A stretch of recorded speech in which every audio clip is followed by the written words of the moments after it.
Hi guys, welcome to Pageant Boss Podcast episode 16.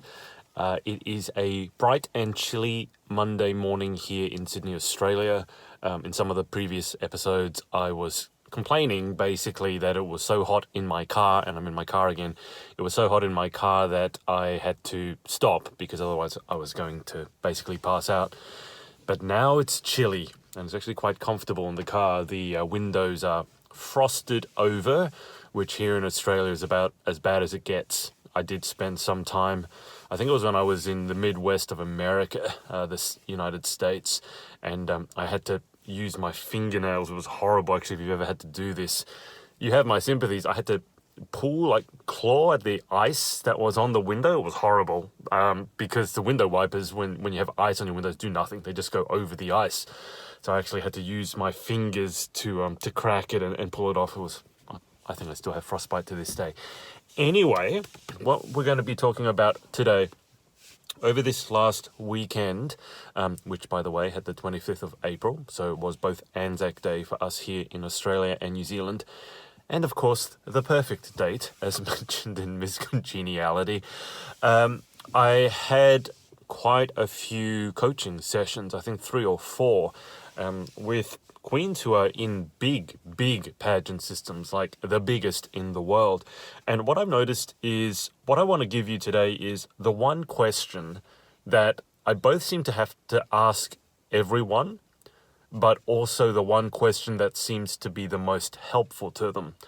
I'm going to give it to you so you can ask it of yourself. And here it is. So what happens in my sessions, it invariably, first off, the sessions, almost all of them so far have gone longer than the prescribed sort of half hour to hour I say they will. And I tell people that I've got no problem with that. Like, one of the sessions went for 2.5 hours, almost 3 hours, because to me, my job as a coach is to help you get a result. I don't want to work with a coach who's punching the clock. Don't get me wrong. If I can get the result in half an hour, that's better. But the session almost invariably starts with me having to get your story and what you think the problem is. And that takes a bit of time, because almost always, almost invariably, the problem that you present with or that you think you have is not the real problem, right? Take an example. A lot of people who say, I can't lose weight, that's my problem.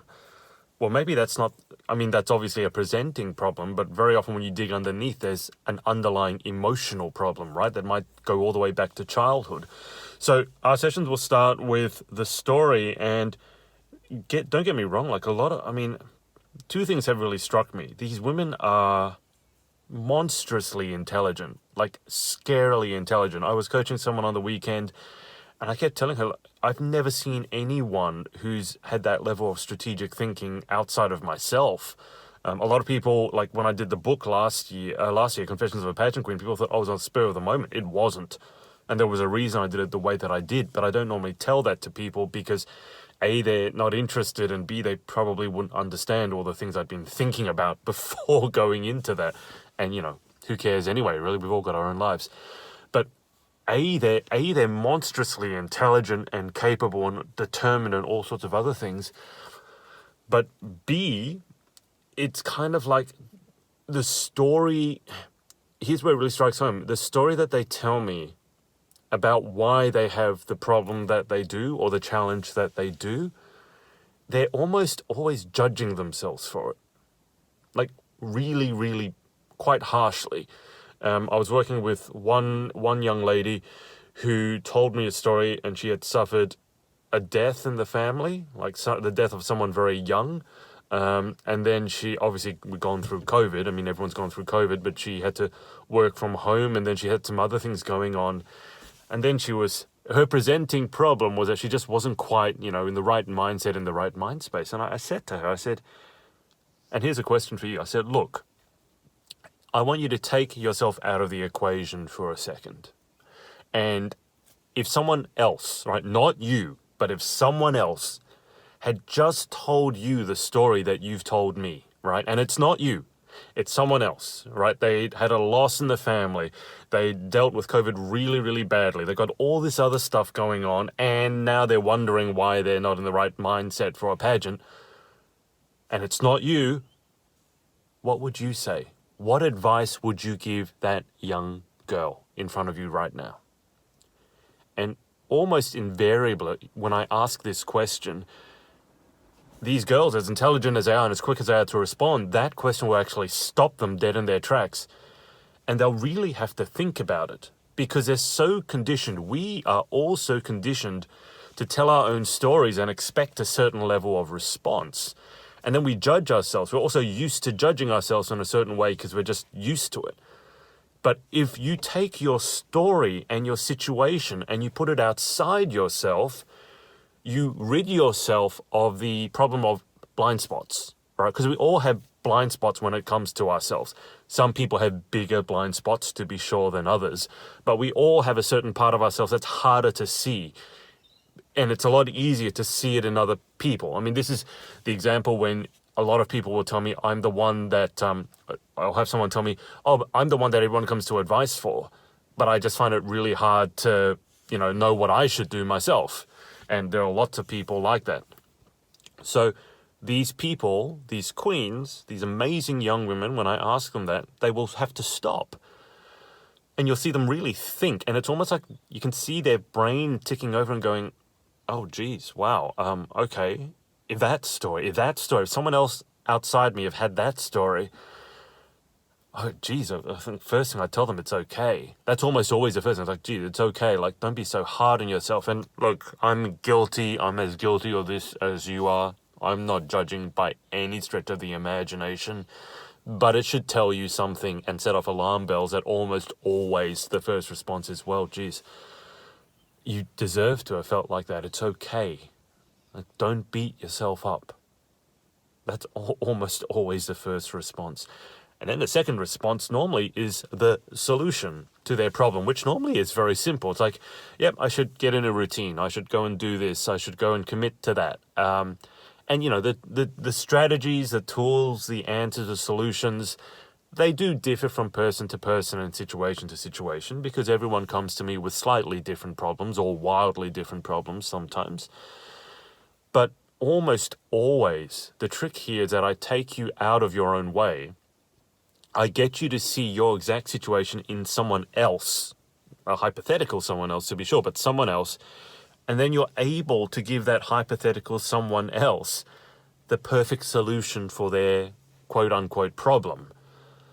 And then, of course, once I do that, I say, well, that's pretty good advice. Do you know someone else who could really do with that advice, right? Kind of pulling their leg, and they know I'm pulling their leg, but they're quite often astounded that, first off, how effective this question is, because it gets them, like, it really stops them. And if you're listening along to this, when I asked that question, it probably stopped you. Like, you've got the issues in your life. Well, what happens if I took your exact story? Like, someone comes up to you, had the exact same story of loss, pain, grief, judgment, bullying, whatever, suicide, mental health. And then they came up to me and said, I don't know why, but I'm not feeling 100% for the pageant. If you took, if it was anyone outside of you, you'd be like, oh my God, of course you're not ready for the pageant. I mean, you're amazing for just having survived this long. So give yourself a break, right? And after that, then say, yeah, okay, good. Now you've let yourself go, you know what? It's all right to have felt this way. I had every right to, and, I am amazing for having actually even been here and shown up, right? Sometimes it's just a victory showing up. And then the second question is, well, you're here, might as well give it our best shot, right? And the solutions, and here's the thing, the queen that I'm coaching almost always knows the solution to her own problems. You don't come to me as a coach. This is my hypothesis. You're not coming to me for a solution. You're coming to me to help you get out of your own way so you can do the solution that you already know. I mean, God, like, there aren't that many solutions to the problems in our lives. Like, again, if you take the problem of how I can't lose weight, I mean, the problem is never a lack of information. I mean, for God's sakes, if you go onto YouTube or Google and how many gyms can you find? How many personal trainers can you find? How many online courses can you find? And yes, some of them are crap, but a lot of them would work, right? So if the issue you think in this world is that we don't have enough information, well then, why is it that, I mean, look at how much information we have And then think about what percentage of the population is overweight. And I'm not talking about body image, understand me, but I'm talking about like unhealthily, morbidly obese as defined by the medical fraternity, right? So you can't tell me that it's a lack of information. It's not what to do that's your issue. It's, you know what, you got to go and do it. As basic as it sounds, and you need to do it consistently. And that's where I come in. It's like, well, why aren't you doing it consistently? And that's where we need to dig in and do some of that inner work. Like, do you not really believe in yourself? So you're kind of going 2 steps forward, 3 steps back, and you're quote unquote self-sabotaging, when really what it is, you're frightened because you don't really believe that you deserve it, right? Or you're feeling guilt, or you're feeling imposter syndrome. And I did a whole episode on imposter syndrome before. And that's a huge problem as well. But that's where I come in. It's an inner work to get you out of your own way, or to get you unstuck so that you can go and do the things that you know you need to do, right? And I was coaching one of these young women on the weekend, and I said to her, look, I've got nothing to tell you in terms of like what to do. And I'm not saying this because I'm copping out. I'm saying this because I believe you know what it takes to perform at your best. And I know you know what it takes to win a pageant or to do really well at a pageant. Otherwise, you wouldn't have had the, like, frankly, astronomical results that she's had. You got to understand, this girl, I'm not going to divulge her name, but she's competed in the biggest systems in the world and done phenomenally well. So I'm like, I got nothing to tell you into like how to walk or how to dress. You know all that, or even how to talk, how to interview. Like even talking to you, I can tell you interview really, really well. The only thing I have for you is, you know, what's it going to take for you to actually follow through on your plan? You've got your plan for how to get ready, and I'm going to trust that that plan works because you've done this before. So what's it going to take to make sure that you follow through on your plan consistently?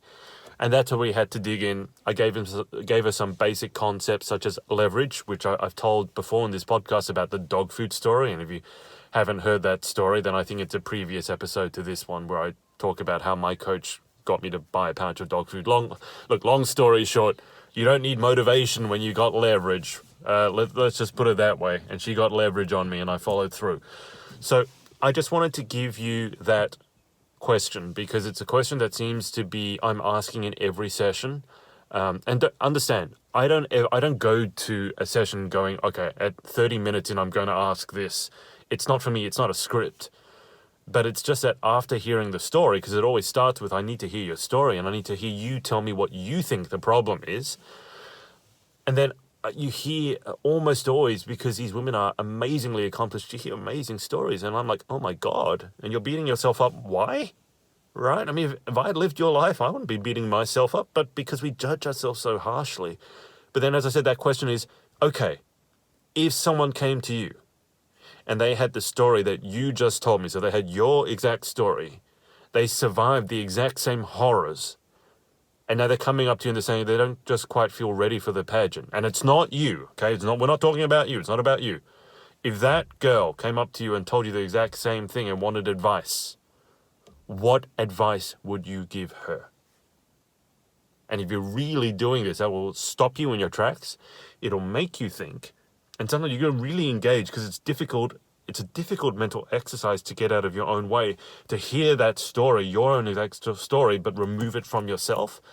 But you do that, you dig in, and you're going to know because you'll be like, oh my God, okay, it's difficult, but here's what I would do, okay? And as I said, almost always the first answer is, oh my God, like you're a winner just for turning up. Honestly, you're a winner for being here with us today.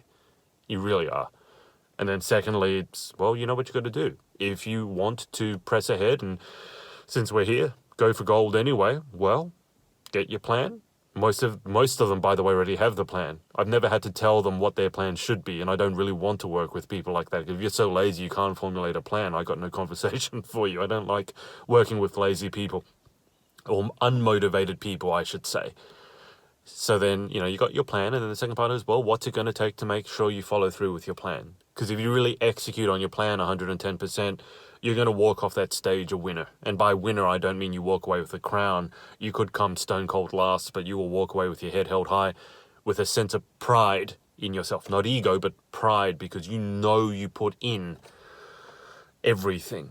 And, I had this conversation with one of these young women, and I reference very often elite athletes, like Michael Jordan, the basketballer. He would say whenever he take the shot, other people get nervous. But he said, I never felt nervous because I knew at that point I'd done everything humanly possible that I could. And at that point, it was kind of up to God. Like, if it went in, great. If it didn't, there was nothing more I could have done. And this happened to really resonate with one of these girls because she'd been an athlete. And during her, probably one of her biggest pageant victories, biggest pageant performances, she had done the exact same thing. She had demanded more from herself than anyone possibly could. And it wasn't about impressing anyone else. She made a decision, a commitment as to what she was going to do, and she did it, and she moved hell and high water to do it.